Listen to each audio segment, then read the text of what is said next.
This week on a podcast from beneath, Sleepaway Camp. They're coming to get you, Barbara. It has been established that persons who have recently died have been returning to life and committing acts of murder. The unburied dead are coming back to life, seeking human victims.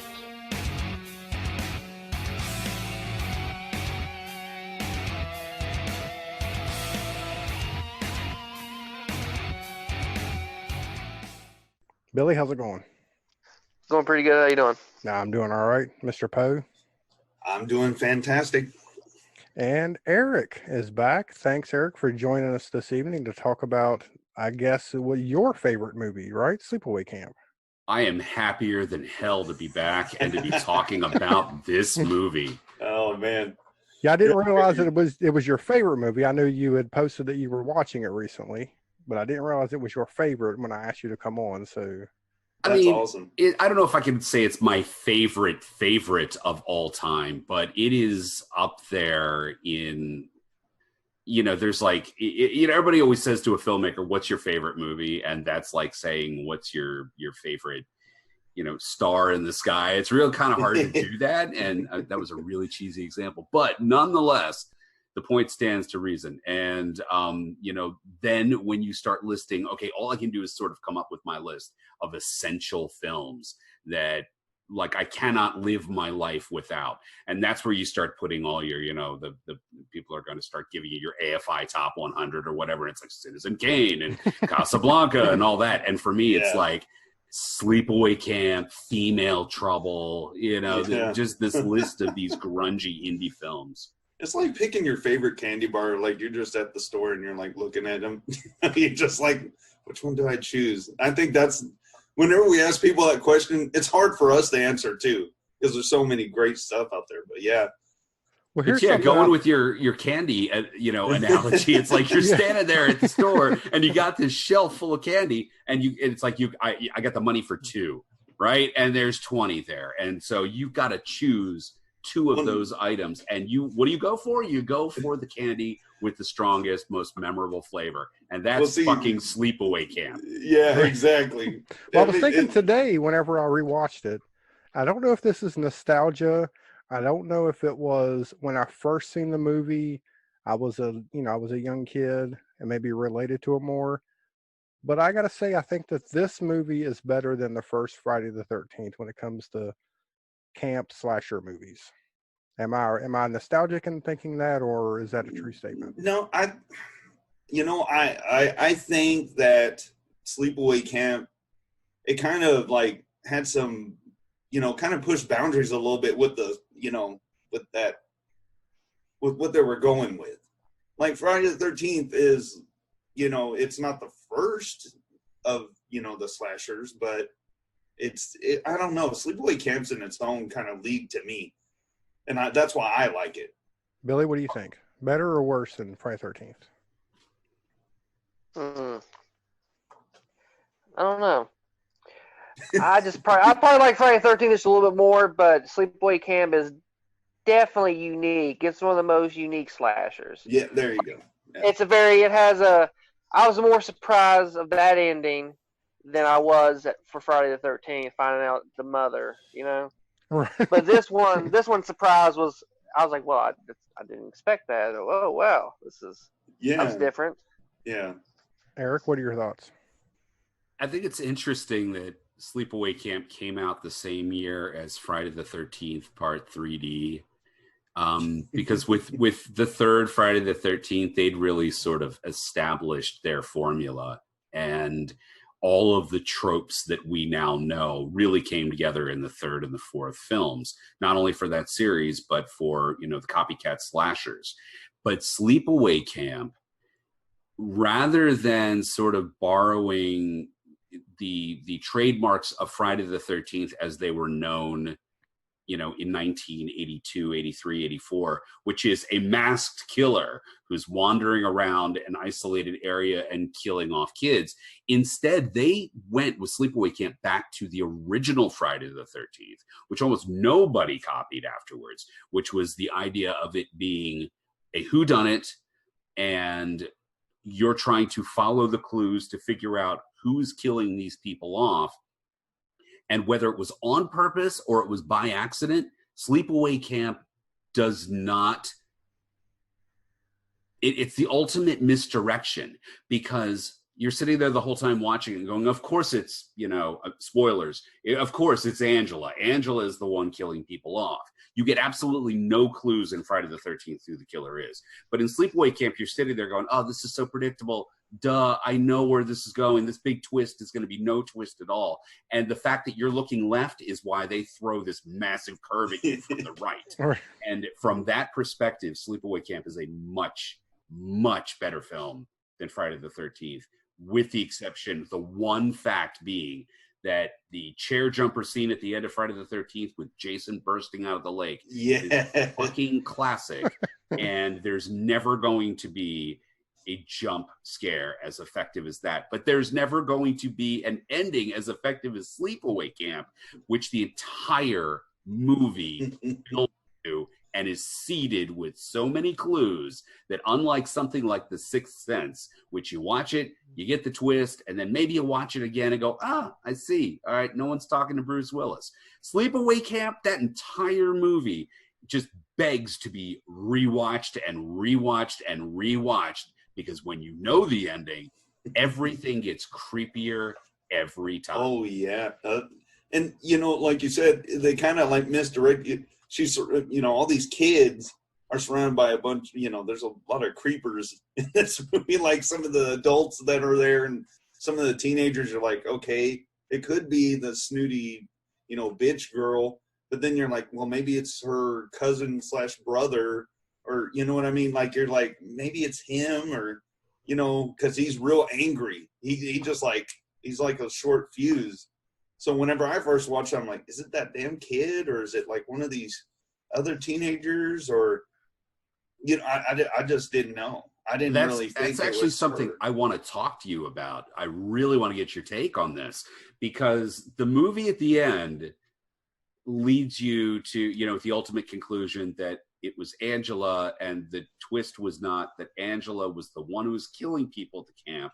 The twist is that Angela, spoiler alert for anybody that has never seen Sleepaway Camp, your focal character who turns out to be the killer is actually a guy who has been conditioned by his aunt to grow up as a girl. Mm-hmm. And so the entire movie, with all these themes of sexuality and sort of, sexual self-discovery, become very, very twisted. At the same time, there are enough clues that you begin to see when you watch it the second time, not only supporting all of these, the fact that Angela being a boy was sort of right in the foreground from the beginning. We just weren't looking for it. But in addition to that, there are all these clues that maybe Ricky was the killer. Maybe Ricky, her cousin, really was the killer. And Angela's only kill is of the boy who, Paul, that she's sort of dating, who the emotions and feelings she's having for him really sort of incite her freak out, because she's a boy trying to be a girl who may or may not actually be attracted to a boy for very confused reasons, and then cuts his head off and, flashes her wiener. When I first saw this movie, when it shows the aunt, I was like, man, this woman's screwed up. She screwed these kids up somehow. Just the way she acted. It's like she'd talk and then she'd like put her pinky on her cheek and be like, no, can't have that. But yeah, this woman's messed up. Yeah, that scene comes off like a dream sequence. I'm sitting there thinking, okay, is this supposed to be like some kind of dream sequence that we're watching here, or was that just? Is it because like the way it was shot, like how it was shot and everything, and how the acting? the acting. Well, the did you? If you watch what I sent y'all, they talked to the actress that was the aunt, and she's like, I don't want to read this. This is not, And they said, shut up and just read it like we want you to read it. So that's why it comes off weird. They wanted that. Like the actress didn't even want to do that, and they were like, nope, we're paying you. You do it how we want you to do it. They probably said that because like if she did it like. they probably wanted to give you kind of clues, like something fishy's going on. So that's why they probably wanted her to act like that, like act like you're not totally right, you know. Well, in the beginning scene, you know, like before we even get to that, I mean, in the very beginning, you just have like this little family. It's a father and then the two kids, a brother and sister. For people that haven't seen it, and they're like, what were they? They were swimming, right? They weren't fishing or anything. I think they were sailing. They were sailing. There you go. Thank you, Eric. They were sailing. But yeah, I guess some stupid teenagers again with the teenagers being stupid. How long was she not looking when she was driving? She was pretty far. It's like if you just take her eyes completely off of it. They should not have been operating a boat. Yeah. Here's a question I got for you guys about that opening scene. And this is something that I heard discussed wonderfully on the How Did This Get Made podcast. And that is, take a look at that opening scene and define the relationships of this group of people. So you got two guys, right? Two adult men. Mm-hmm. And the children of the one man would be a little boy and a little girl. Okay. Who are the boy and who are the girl? That's the first question. There were two siblings. There was Peter and Angela, right? Mm-hmm. Okay. So which child dies? Well, It was I guess the Angela, girl. the real Angela. Okay. So the real Angela dies. Yeah.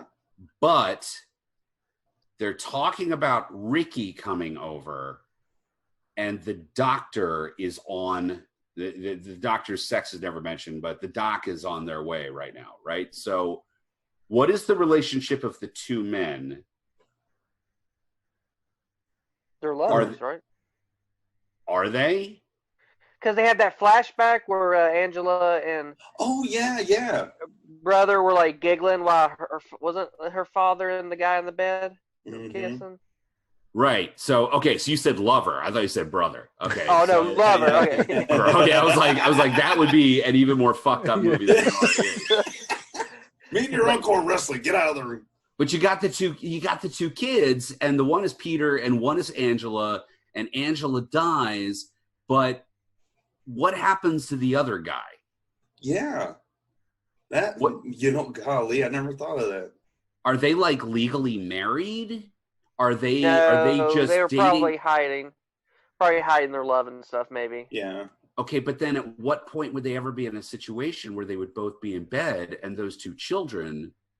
And they're not freaking out. They're giggling like, I get what Eric's saying. Like, what house were they in when? What is the timeline here? And who is Aunt Martha? And she's a doctor, so the one guy is like, "Hey, the doc's on their way." Meaning, is that code for this woman? Is one of them married to her? Was one of them married to her? Oh wow! Divorce that happened from, the gay relationship. Is that something that she was like allowing to happen in the marriage? Is that something she didn't know about? Is that what made her go crazy? So you're thinking that the doctor was married to her? Is that what you're saying, or what you're? No, the doctor is the aunt, the crazy aunt. Oh, okay. She's a code word. That's okay. Father. I got you. So who is she in the relationship? Which of the guys? Yeah. And how could it be that if Angela is her niece, Peter / Angela is her niece / nephew, what then is her relationship to the men? I got you. It's real fucked up. My eyes. It's real fucked up, and it doesn't make sense, and the movie never addresses it. But I think that's what is great about some things like that. It leaves you questioning, like, I never questioned that. You know what I mean? I just took, okay, whatever, she's the aunt. But then I was like, well, is that his sister? Or is that... And I never caught on to that. The doctor... Oh, man. Wow. I'm gonna have to watch. Now I'm gonna watch it again. The question is, I didn't catch that. What made her go crazy? And if part of like her craziness was that she very specifically, you know, maybe her marriage ended before she was able to have a third child or a second child of her own or whatever, so she never got to have a daughter. And maybe she always wanted a daughter, and maybe that was because her husband came out and started dating another guy. We don't know, but the fact is, why is she so specifically interested in gender and maybe sexual they identity? maybe one of them were trying to get her pregnant, and then maybe one of them was fertile, the other one wasn't, and the one that was fertile died, and then she just went crazy. Maybe it was. Maybe they're going to get her pregnant. Maybe it was just her way of getting back at him. Maybe she used to be the man, and after the accident, that is changed. A really good possibility. I actually really like this. Woo! Well, before we break out the whiteboard and have to get pictures here, we were talking before we hit record. We were talking that I didn't realize that this was supposed to have been remade in like 2018 to 2019. Now, if you were to remake it today, I mean, think about this. This movie came out, what, 83? Mm-hmm. And it already had homosexuality, transgender. So that seems like the perfect movie to come out today. Do you think that all that would still work? And do you think it would be inappropriate today to have your killer being the transgender at the end? Would that come off as, I can't think of the word. Inconsiderate, I guess. Not like, you're making a movie about a transgender and you make him the bad person. You know what I'm saying? Because I think that having someone be a killer that is transgender, I think if I was transgender, I think I would like that, because you don't see that represented much. I think that's probably maybe Sleepaway Camp. They like that movie because of that. So you do know about all the uproar right now about J.K. Rowling. Yeah, J.K. Rowling. Her new book is about a transgender killer, and it's really pissing people off. Really? Oh, I didn't know that. Wow. I knew she was pissing It's people also off. because I thought her whole thing. Well, I don't want to get too much into it. I thought her whole thing was because of her stance on transgender. So, okay, then you're right. Let me just qualify what I was going to say. The fact is that it feels like all of her really gross dialogue that she's had with herself on Twitter about how transgender people, a lot of hate speech, essentially, from a really disconnected person living in their own fucking glass castle, completely away from reality. And so she's saying all these really ugly things, and not only saying them, but really doubling down on them, like really leaning into her statements and standing behind them. The punchline now seems to be, oh, by the way, the description of her next book is that it is about a killer transgender individual. So that raises the question, was she doubling down and standing behind her statements because she wanted to ensure the success of her, hopefully next best-selling book? Or is she that fucking disconnected from, any sense of morality and common sense that we're just seeing that all the stuff she's saying on Twitter, yep, that's her next book that hopefully you're going to choose not to buy? Well, I guess it's coming from a hateful place. You know what I mean? Like, if someone was generally going to make it, and to answer your question, Carrie, if someone were to make it, I think it would be more, instead of the shock factor as in 83, you know what I mean? I think they would do it a little bit more where it wasn't like, this is crazy and all this, because it's not now, you know what I mean? But I feel like it could be made, like, let's say, with J.K. Rowling, if she didn't say negative stuff about trans people and she made a book, I don't think it would be, the criticism would be that bad. But since she's made comments in the past and then decided to write this book, people are it's coming from a place of hate. It's you know what I mean? Like, oh, okay, well, you don't like transgender people and you got a stance, and now you're killer in your book. That's kind of shitty. That is exactly. it's just it's kind of the icing on the cake. And I don't think you could make Sleepaway Camp now, because for the fact that, yeah, the shock value isn't really there at this point. And also, I think that any studio that made it would be really concerned about not pissing off or alienating anyone. The problem is that when you do that, you take away the entire punchline of the film, which you can't sort of soft pedal, because it's not the nudity and it's not the cross-dressing of Angela. I think that what makes it horrifying, at least for me, is the fact that she is a boy that was forced to live as a girl. Yeah. That's the horrifying part of it. The fact that she's naked and, has her Dr. Manhattan wang hanging there is just, that's shock value, that's effects, but it's really the punctuation on the real horror, which, going back to the aunt for a moment, as over the top and ridiculous as she is in that first scene where she's sending Ricky and Angela off to camp and they're standing there at the bottom of the steps talking, and she's totally over the top, and it just is like, what the hell is going on here? The next time we see that character, we return to that same foyer in the house. And it's right at the very end. It's right before we get the reveal that Angela is a he. And in this moment, the crazy Aunt Martha is talking to the injured little Peter, who's now an orphan and coming to live with her and with, cousin Ricky. And the crazy mom is explaining in this creepy monologue that is delivered with her same level of near histrionic overacting, but the delivery is skewed just to the left and further enhanced by the fact that if you look at that set, we are no longer in that house at the bottom of those stairs. It is filmed, for whatever reason, in a black box stage. And there is simply the frame of a door and the frame of stairs, positioned exactly as we saw them at the beginning of the film.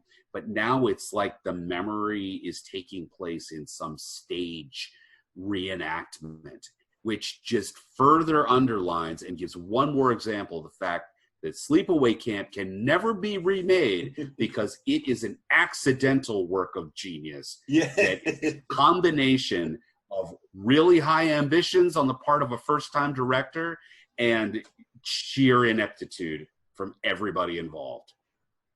I agree with that. Make that movie on purpose.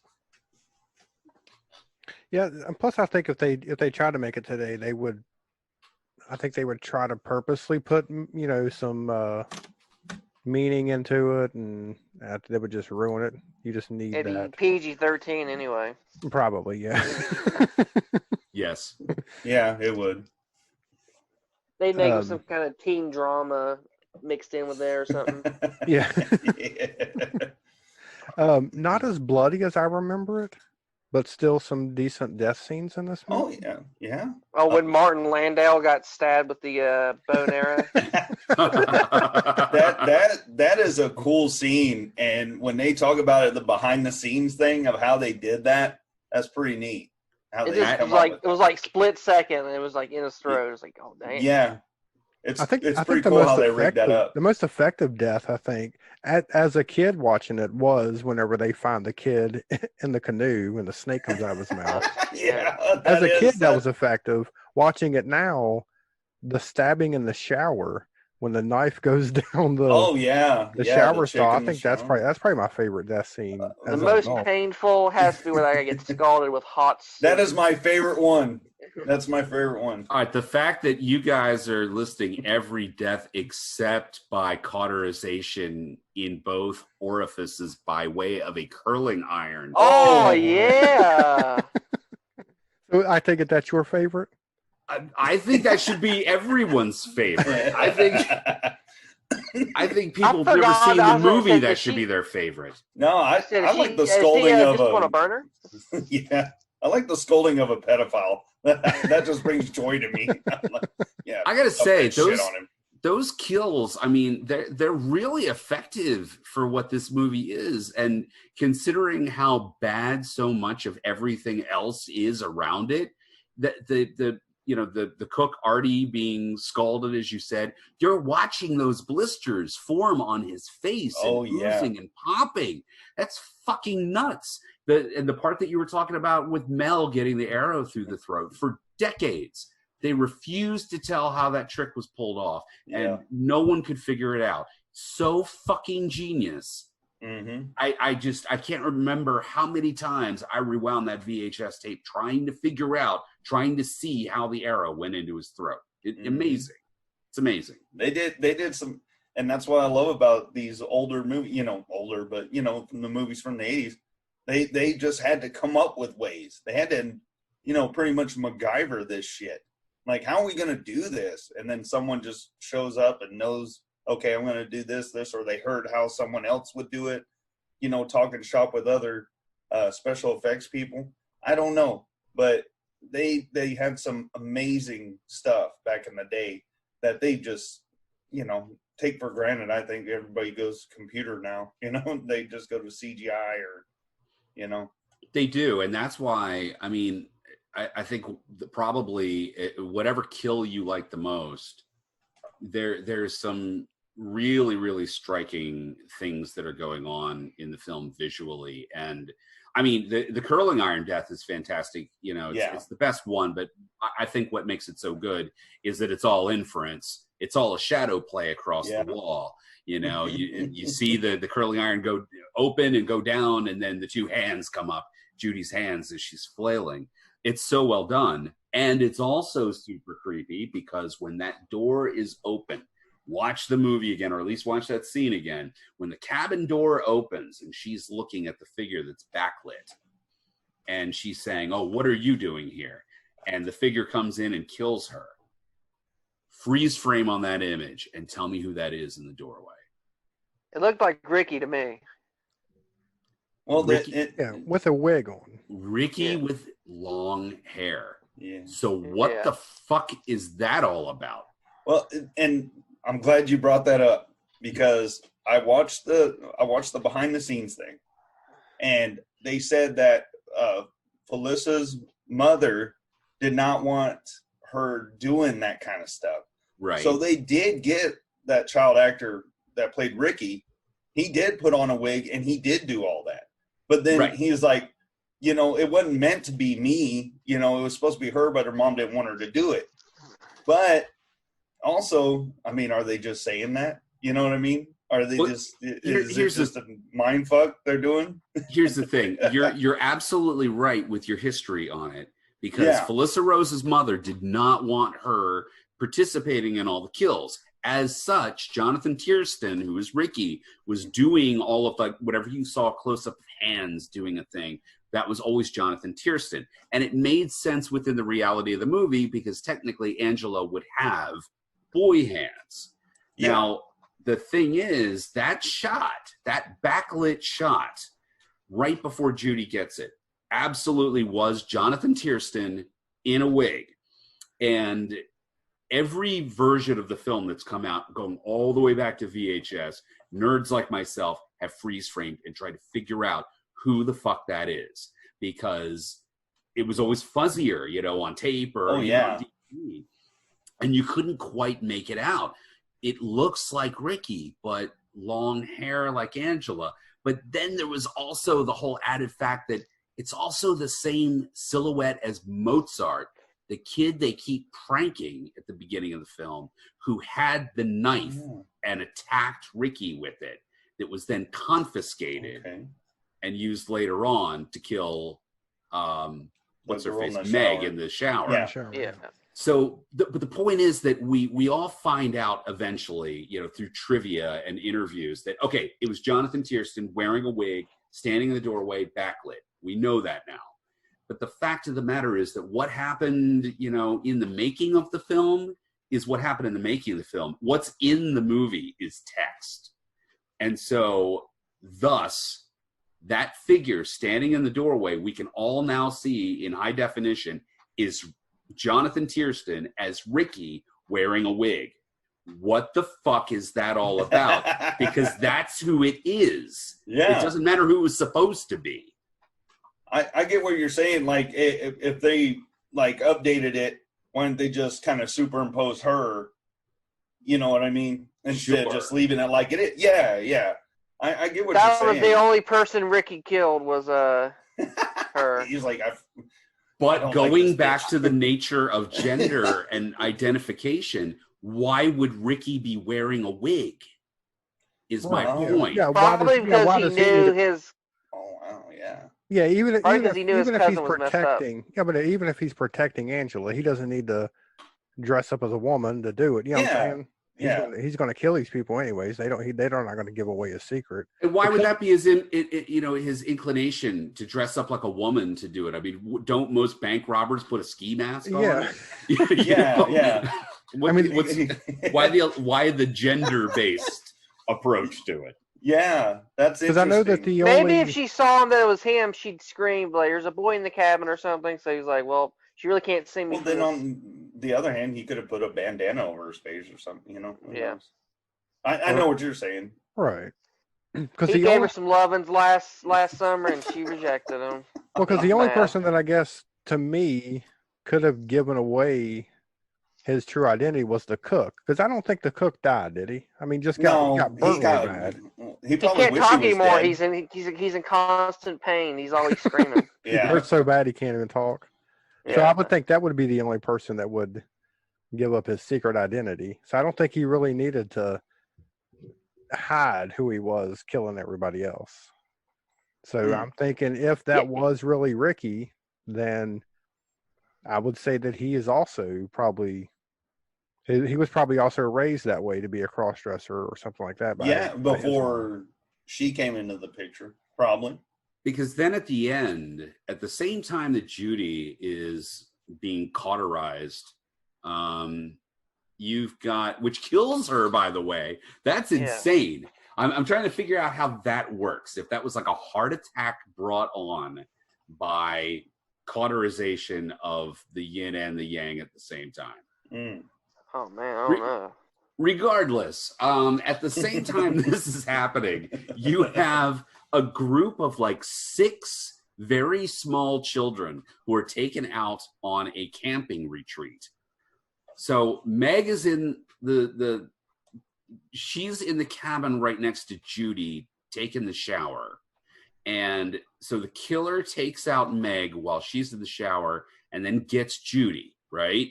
But then you've got these 6 very small children who've been taken out to camp in the woods. And the counselor has to drive them. A big point is made of the fact that he has to drive them because they get there, they start camping, and then 2 of the kids get cold and they want to go back to their cabins. And the dude's like, fuck, God damn it, I got to drive them back. So he's got to get them into the Jeep and then drive away. And he leaves the other 4 there in the woods. When he comes back, they've all been killed.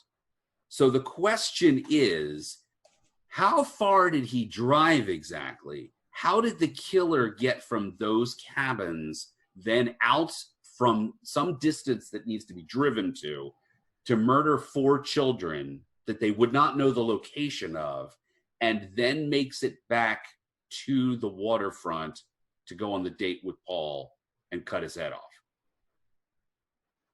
Yeah. There can't be just one killer. There's got to be 2. So if Ricky was the one that was in Judy's cabin, that means that Ricky also killed Meg. And then that means that Angela killed the little kids in the woods because they were kicking sand at her after she was thrown into the water. When Ricky was like walking her back to the shore, the kids are all kicking sand at her. So who did Angela kill in the movie and who did Ricky kill and why? I think Ricky killed everybody except for, of course, the person Angela had, the boy. What's his name that Paul. She liked? Paul. Mm-hmm. And probably the little kids. I say those are the only 2 that she killed, and then Ricky killed everybody else. Because that cook didn't do nothing to her yet. Ricky came in there, and then the guy started getting rough with Ricky, so he killed him. Yeah.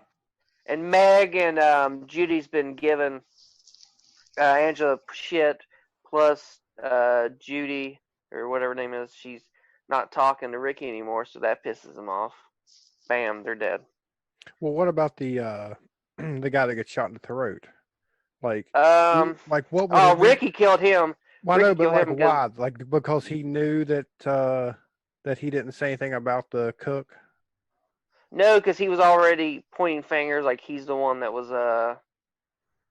doing shit, like causing because he was other blaming. people. Yeah, okay, because he was accusing blaming him. him. Yeah, okay. Yeah, Yeah. so he Never killed mind. him.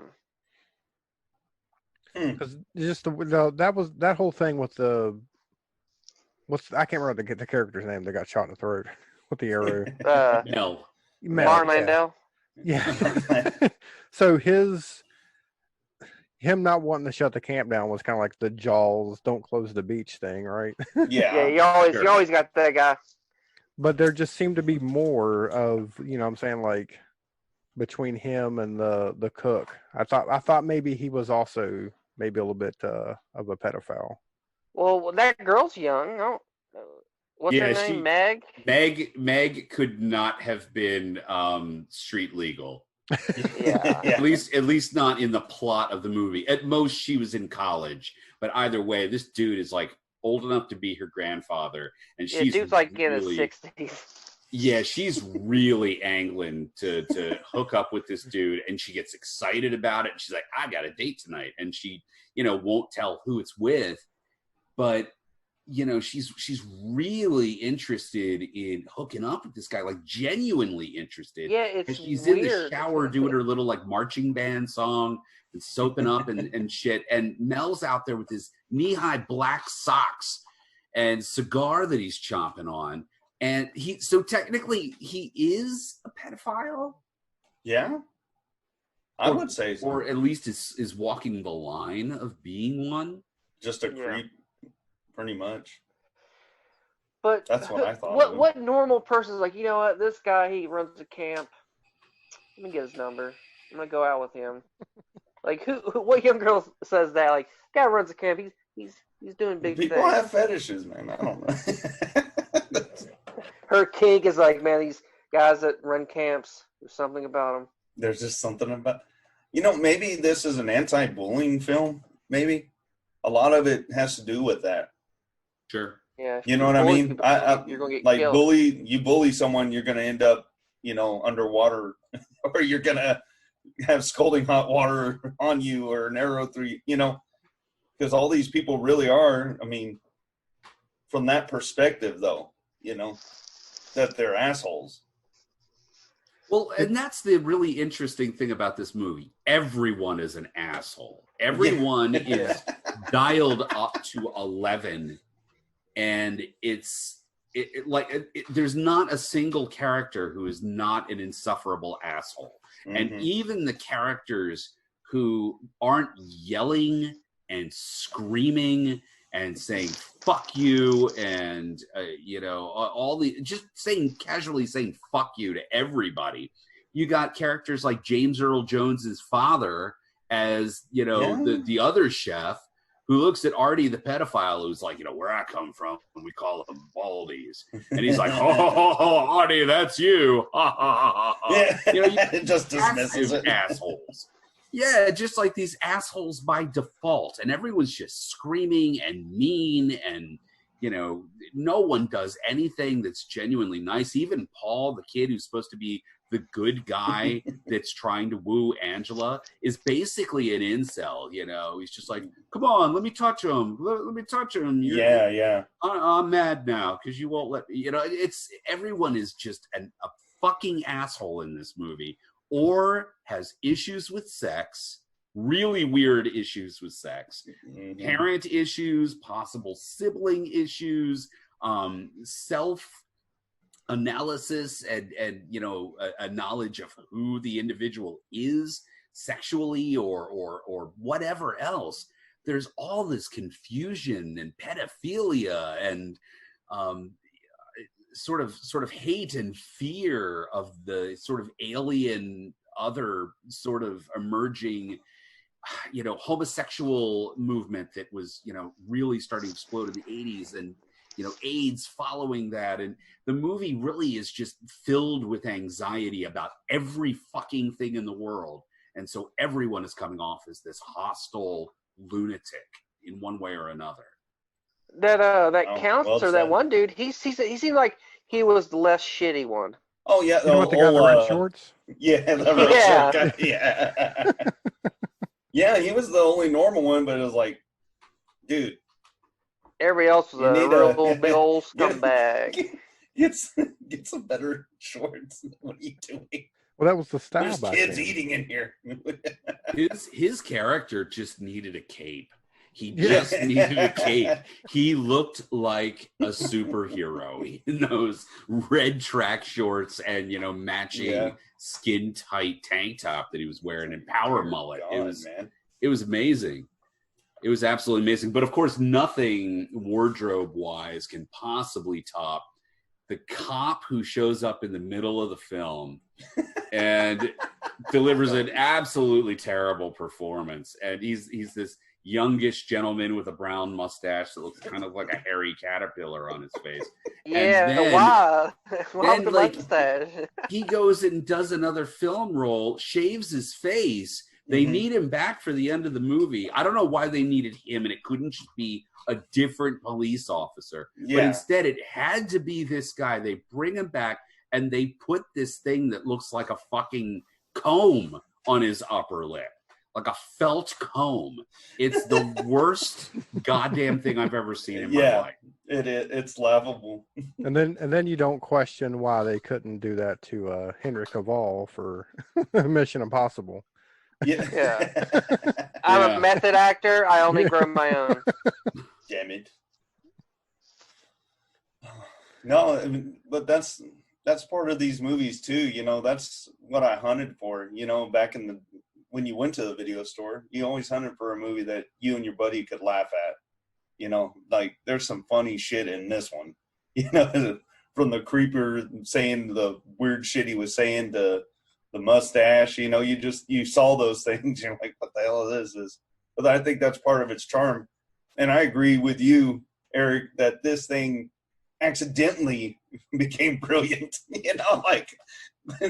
Like some of this stuff that's in here is like, wow, they did it. They just got a movie together, and for some reason it was whether he had intentions of that or not, but they were talking, with the subtext. But when they talked to the director, he didn't really say much. He didn't give much away. So, I mean, who knew if that was his intention or not? I don't know. I mean, if you watch, he's only directed 2 films. He did this, and then he did Return to Sleepaway Camp, which was made in, I believe, 2003, but they ran into so many issues with... That's the only one I haven't seen. I haven't seen that one. It's interesting. It pulls a Halloween... in that it sort of disregards the other sequels that were made direct to video in the late 80s.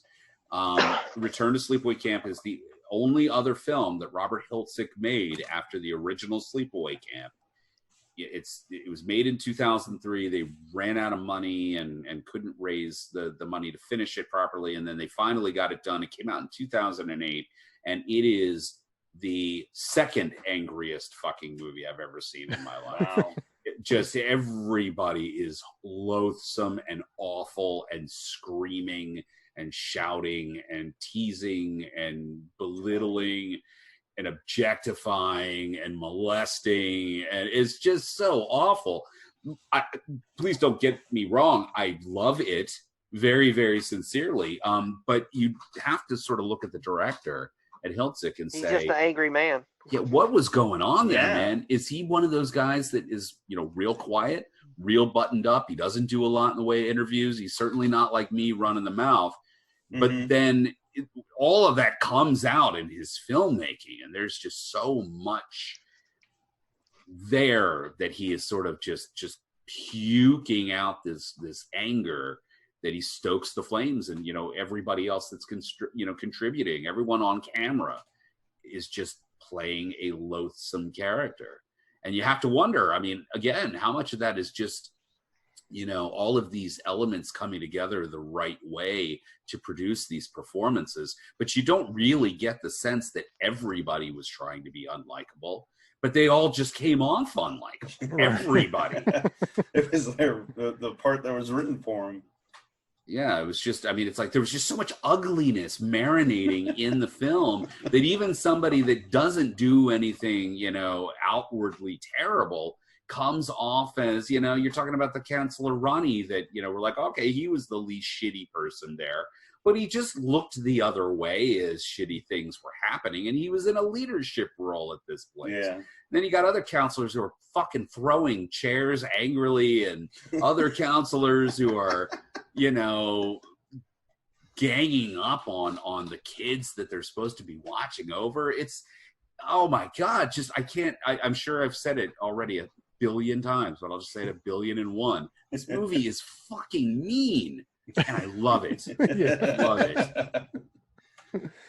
No. So, like, I hate to keep bringing this up, but just thinking about this, like talking about it with people, I've always just kind of watched the movie. Yeah.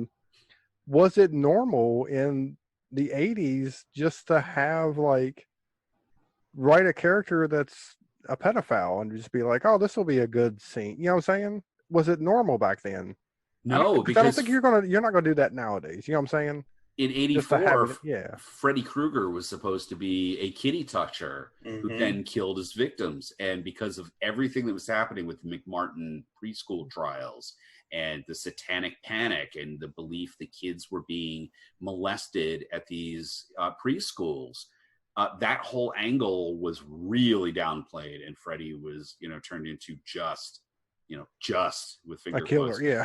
a kid killer, you know. But the pedophilia thing, no, they took that out because of all of the concern for that. I think Sleepaway Camp, it retains that power because you got this, you got the Crying Game. How many other movies do you really have that are able to, you know, play that sort of angle? And I'm not even talking about the pedophilia. I'm just talking about, you know, the gender plot twist. Mm-hmm.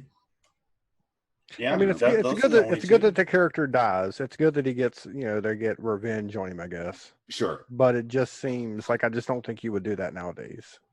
You know, especially with everything that's going on. I don't think you would even bother. I would think because, like he was saying, you know, you had all that stuff going on, and of course the AIDS pandemic. You know, you had, you know, the fall of communism, all this stuff. People, you know, celebrating, but then also people kind of angry. And I think we're going to see some pretty angry shit within the next couple of years coming out, just for, you know, just how things are. It's like someone said it perfect. It feels like we're in a, you know, like you said, actually, the Black Mirror episode. You feel like you're in a sci-fi film right now with just everything going on, and no one's agreeing. You know, and not everybody's going to agree, but to just disconnect from people altogether because they don't feel the same way you do is just crazy. And then the pandemic, and then our leaders not coming together and trying to figure shit out. It's just weird, man. It's a weird time. I know we don't want to get political on here, but Right. That's what I'm saying. Things are going to be, you know, I think we're going to get a lot of angrier shit in movies anyway. All right. Yeah, I just think, that's what I was just thinking about today. Was just like, you know, it just seemed like different subjects that they would have tackled back then. Yeah. And like no one really, you know what I'm saying? Like I said, if you tried to do that today, it would have been, you know what I'm saying? Like there's just no way people would let that happen to where it just almost seemed, I guess. you know, well, that's fine to do that. You know what I'm saying? I mean, they were happy when they got an R rating. You know what I'm saying? Because they were so worried. They were so worried they would get like an X or something. Oh, they thought they were going to get worse. I didn't know that. They were like pleased that they got the R rating. I'm surprised too because they had actual male genitalia on there. You know, they just had the guy wearing that Angela mask or whatever the special effects guy came up with, which is incredible, by the way. That moment, that shot is it's worth the price of the film.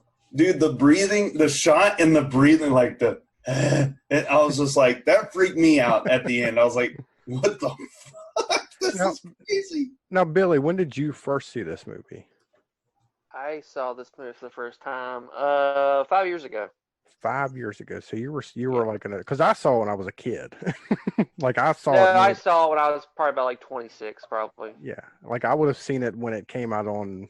Well, it probably would have been Betamax at that time. I had the pleasure of seeing it on Up All Night. Oh, I Run remember the that. share. So the first time you saw it was edited then, right? Yeah, I saw it edited, but then, I So was how like, did they do the scene at the end? Yeah. In the edited version. they just showed well, they didn't show everything. They just showed the, that So you didn't scary get- face.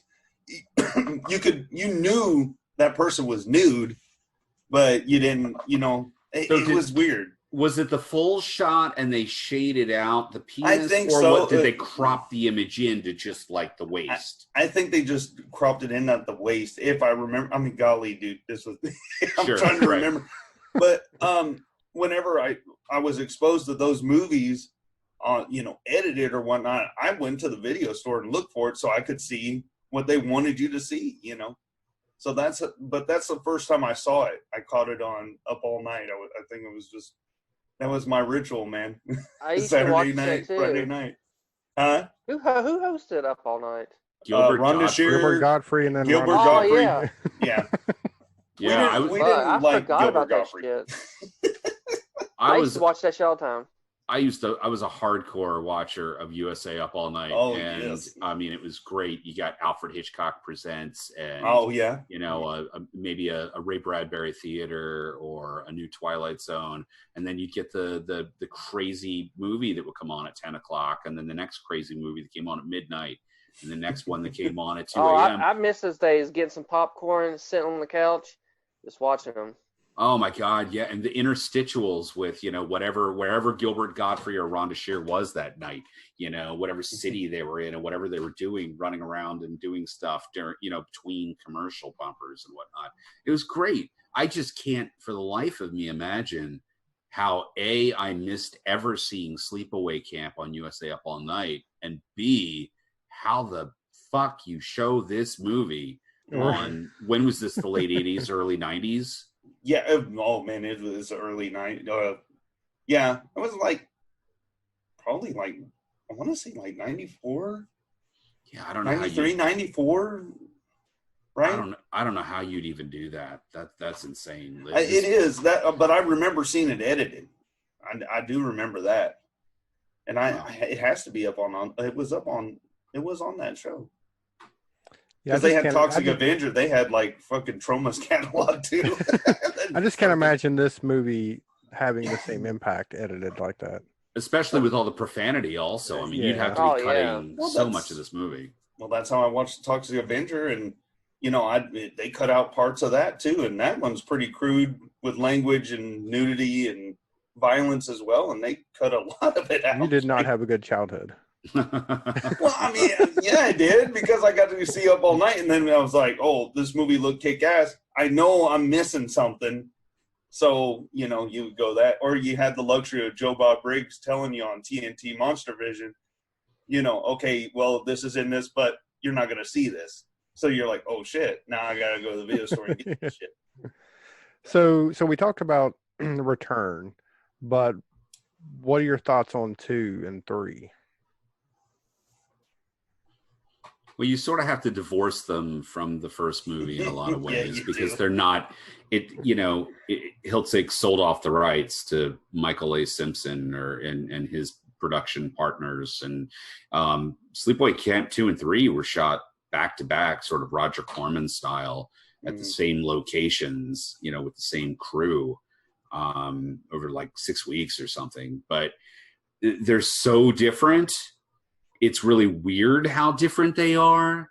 But it's clearly an example of, you had Sleepaway Camp, you had Slumber Party Massacre, you had all these titles where there'd been a single film and now nothing was happening with that franchise.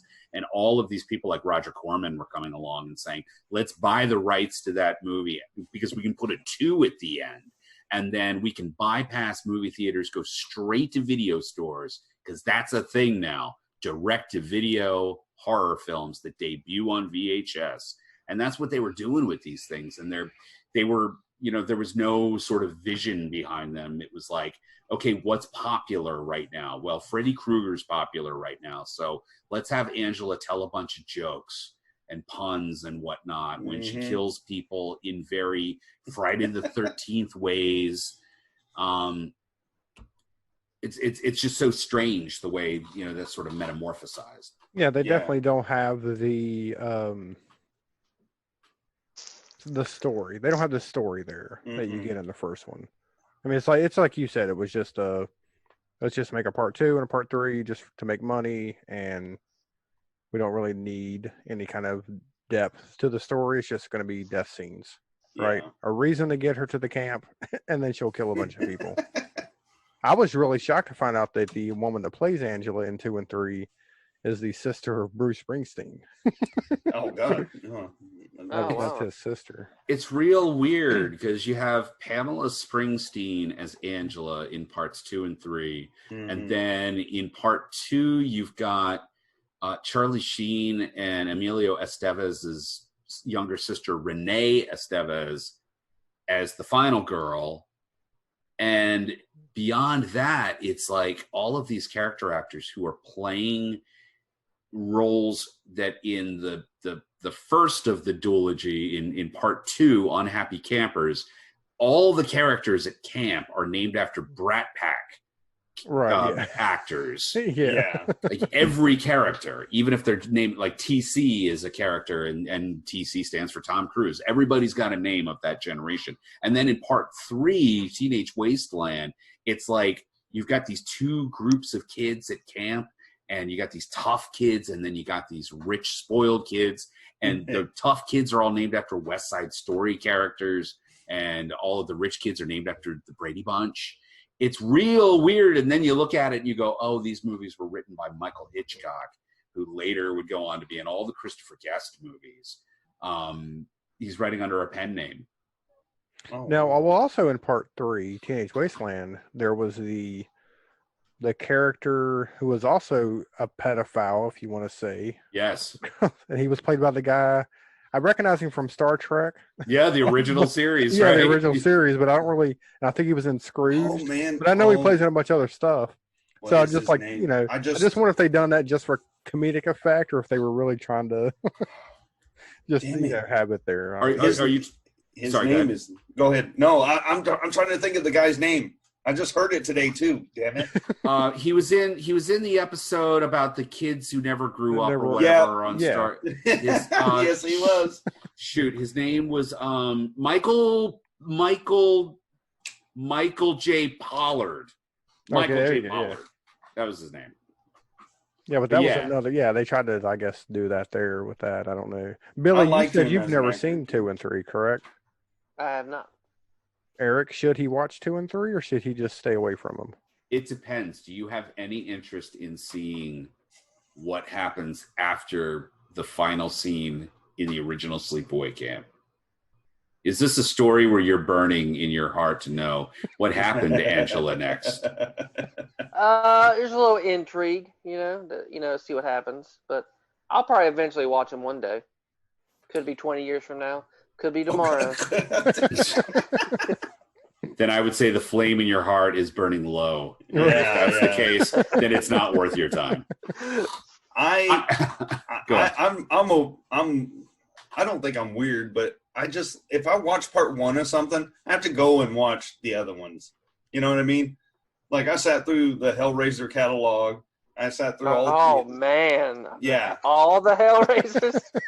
Deader and all that shit. Oh man, I got to 3, and after 3, I was done. I hadn't seen any of them. 3 is terrible, but we'll get into those later. But what I'm saying is, with Sleepaway Camp, I was like, okay, I got to watch all these now, and I did, and I haven't seen the one you talked about, Return. I need to see that one. That's the only one I haven't seen yet either. So. Yeah, I need to watch it just because I'm a sucker, man. I mean, you put a part 2, 3, whatever, Return or something, I'm gonna watch it. You've definitely got to. And if you're a completist, and I am a completist, so I understand. I sit down, I watch a part 1, and I'm watching all of them. But it's interesting because Sleepaway Camp has these 2 parallel universes, the same way Halloween has all these different parallel universes, because you watch the first one, and then you watch 2 and 3 to get one story. You watch the first one, and then you watch Return to Sleepaway Camp, and you get a different story. And it turns into the question of which one is canon. You know, in the case of 2 and 3, they were made first, but Return to Sleepaway Camp is made by the creator of the original film. So it's definitely worth watching them. And if you can track it down, there is an alternate Sleepaway Camp 4 called The Survivor. And it was a film that was shot in, I want to say, 92 or 93. And filmmakers ran out of money. And so these scenes have remained, you know, just unfinished scenes from an unfinished movie. A trailer was cut together back in the 2002. It was on the first DVD box set, and there was a trailer, and all the rushes were shown. And an enterprising filmmaker has taken scenes from the other Sleepaway Camp films and used them to finish and create this sort of weird hybrid experimental film, Sleepaway Camp for The Survivor. Holy crap. I got to see this. Yes, you have. I'll have to try to track that one down. You are far from finished with this series, sir. No, I know. All right, so Billy, what are your thoughts on Sleepaway Camp? I like the movie. Like I said, it's one of the most unique slashes that probably came out in the 80s. One of the most unique. The surprises of the film totally makes the whole watch worth it. I really enjoyed it. Mr. Poe. You know, my mind has been blown in this episode. Eric has opened up my mind's eye to other things. I'm like, holy crap, I never thought. So I love the movie. It doesn't change my opinion about it, and I love that we covered it. And I got to watch it again because I could, I really need to pick up on some stuff that I missed. But all in all, I recommend it to anybody. And like Billy said, it's unique. It was its own thing, And in a time when all these slashers were coming out like fucking clockwork, and they were kind of similar or whatever, this one kind of just stood up, and it was its own thing. So, yeah, that's what I think of it. Eric, final thoughts on Sleepaway Camp? I want to be buried with a 4K Blu-ray of this film. I am speaking to you right now as I am wearing my Sleepaway Camp shirt. Hell yes. And nothing makes me happier or made me happier in the pre-COVID world than going to a gas station or picking up a pizza or whatever random place I happen to pop into. And I'd walk in and I'm wearing this Sleepaway Camp shirt that has the cover art from the old VHS. Hell yeah. And when somebody just looks at me and their jaw drops and their eyes bug out of their heads and they point like idiots at my chest and go, "Don't Sleepaway Camp!" Like they're seeing something that they almost didn't. It's now confirmed it's real. It doesn't just exist to them because everyone they've ever asked about it has no fucking clue what they're talking about. And it's like this secret handshake, and I love it and I miss it. And the coolest people on earth like Sleepaway Camp. There's 4 of us here then, because I love this movie. Like I said, I think I'd like it more than Friday 13th. Like I said, I don't know if it's a nostalgia thing. I don't know if I connected more with it because I was younger when I saw it, and I really couldn't connect with a older Kevin Bacon like I could these characters. But I think it's a unique story. Like I said, the twist ending. I mean, you can't go wrong with that twist ending. You don't see it coming. And I just think it's an awesome movie.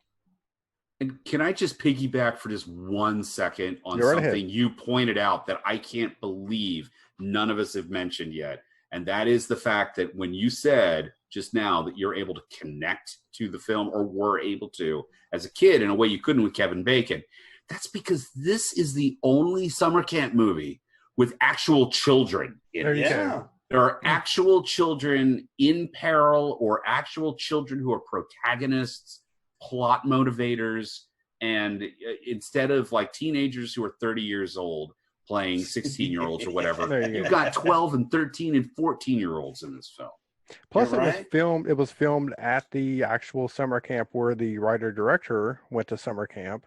Right. And me, you, and Billy being on the East Coast, this looks like probably every camp we've been to. It just had that look, that, you know. Plus, I like that the fact that they had to shoot it in the fall because the summer camp was out and it had that look. It didn't have that summer camp look. Yeah. But yeah, so yeah, like I said, one of my top favorite movies. I love it. Maybe that's why, I'm from, Texas, so everything's kind of, like Texas Chainsaw Massacre or anything that claims to be in Texas, I can spot it and say, no, that's not Texas at all. That doesn't, you know what I mean? Like Georgia. anything. Yeah. Like it has to be, if you're going to say it's in Texas, it kind of has to be, because you can spot it. Like, that doesn't look like any area I've ever seen. Not that I've seen every inch of Texas, but I can pretty much tell where they're trying to go with it. So then what was your take on the last Texas Chainsaw Massacre film? Did you see the last one, Leatherface, the origin film? Leatherface. Yeah, I did not finish it. Do you know where that film was shot? Like, when you were looking at the landscape? We talked about it on our episode with Bulgaria, wasn't it? Yeah. That's right. You guys. BFE. That's right. You did mention that on that episode. Okay. Yeah, well, yeah. but yeah, that I remember the first time I watched it, I was just going, where the fuck are they? It's kind of like if you ever watch the Tommyknockers miniseries and they're all supposed to be in rural Maine, and you're like, wait a minute, this is New Zealand. It looks nothing. It's New Zealand. It looks nothing it like. It fooled me because I was like, wow, Maine's beautiful. That's why if you can't film in the United States, you just film in Canada, because everything in Canada looks like everything they filmed. Like, I think the Mothman was filmed in Canada, and it just looks like West Virginia. I couldn't get over it. I didn't know couldn't get over it. Yeah. Oh, wow. Well, I plan on broadening. I've been to certain places, not everywhere, but West Virginia, I do need to go up that way. You do. So. I was gonna say, Eric, I noticed you had a Mothman mask, didn't you? Yes, I did. And in fact, I was actually just having a conversation with a friend about how I need to go to, since I'm really into urban legends and monsters and stuff, and I always like to scout for the actual locations of famous cases. I need to get over to West Virginia, and I need to actually scout out all the Mothman sightings. And it's something I've got on my list for 2021. If you come down here during the Mothman Festival, then you can do it that way. They have more other things going on up there. Right on during the festival. So, but I'm the type that I don't want to just go and see the statue and get my picture taken. I want to go to the old abandoned TNT area. And, you can go there. Down. Yeah. That's what I'm into. Yep, that's nice. And then you could, of course, you can go to Braxton County for the Braxton County Monster and all that good stuff. We got a lot of good stuff here in West Virginia. Right on. So, Billy, where can they find you on the internet? They can find me at Basalt Wizard on Twitter and on Slasher App. And Mr. Poe? They call me Mr. Poe on pretty much everything. Instagram, Slasher App, and what's the other one I always say? Twitter. So, and then, of course, on B-Movie TV, Sunday nights, 8 p.m., Sci-Fi Sideshow. On your Roku. On your Roku, and be sure to download the video on demand. B-Movie TV Video on Demand is out. And October, nothing but horror movies, baby. There you go. All the goodness of B-movies, horror movies, so it's going to be great. Yay. Eric, where can they find you on the internet? You can find my 2 feature films, Roulette and Butterfly Kisses, on Amazon Prime, and lots of other streaming platforms. You can read my mouthy critical analysis at Ain't It Cool News, where I write as EKM and typically write about franchise history and genre theory. Find me on all the internets as EKM or EKMYERS. Nice. And again, thanks for coming here tonight and talking with us about this lovely movie. And just maybe a little spoiler. I think we talked about it earlier. You're going to come back sometime next month to talk about the Omen series. Yes. Looking forward I to that. sure am. I love that series of films. I love coming back and talking with you guys. It means a lot to be asked. And I would encourage all the listeners, as I have before, go and leave a 5-star rating for this podcast and the other fine podcasts you listen to. And remember that reviews help push all of this sort of media, whether it's a podcast or it's an independent film on Amazon Prime, pushes it out for new viewers and new listeners. There you go. All right. And you can find the show on Twitter, and you can find the show on Facebook. And of course, we have our TeePublic store where you can buy the our t-shirts, and we got hoodies on there. Everything is on there. Now, all those links are on our website, which I'll have linked below. And of course, there's a shop button on the Facebook page, which is the 1313 Productions. You can find information about this show and Aaron's show on the B Movie TV. And thanks again, Erik, for joining us to talk about this movie. And until next week, everybody, thanks for listening.